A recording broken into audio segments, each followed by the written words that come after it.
Take note of what is happening in South Africa. To some a reformer, to others the face of a brutal apartheid regime.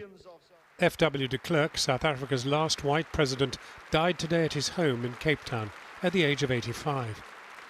His early political career offered few clues that he would be the man to bring an end to South Africa's system of enforced white supremacy. Serving in P.W. Botha's government, he had been a staunch defender of the apartheid system that rendered the country an international pariah. But after ascending to the presidency in 1989, after Botha had a stroke, de Klerk set out as a reformist. Our country is inexorably on its way towards a new dispensation. He sent shockwaves through the country by quickly announcing that he would release Nelson Mandela from prison and lift the ban on his ANC party. The prohibition of the African National Congress, the Pan-Africanist Congress, the South African Communist Party and a number of subsidiary organizations is being rescinded. And he was true to his word, as just 9 days later, Mandela made his walk to freedom.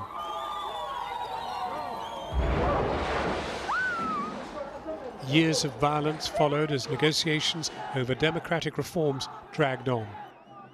But the pair were awarded the Nobel Peace Prize in 1993 for their part in ending apartheid, a process that ended as Nelson Mandela swept to victory in the 1994 elections to replace him, becoming South Africa's first black president.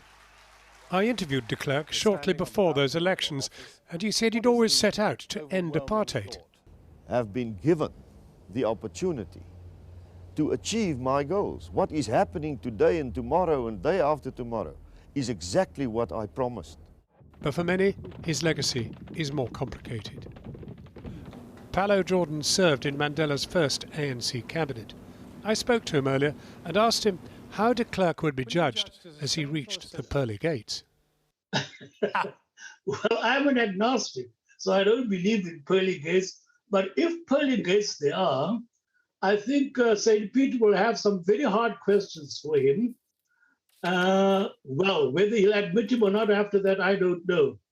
But I think one of the questions that St. Peter would ask would be, why did it take you so long to figure out that apartheid was wrong? And then he'll have his reasons for that.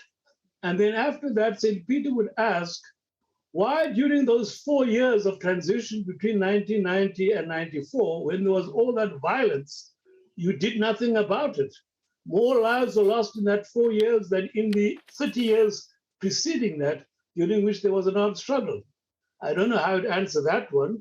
What's the mood on the streets as we speak? Yeah, I can't say the mood is either down or up, but I should imagine that there are many people who mourn his passing.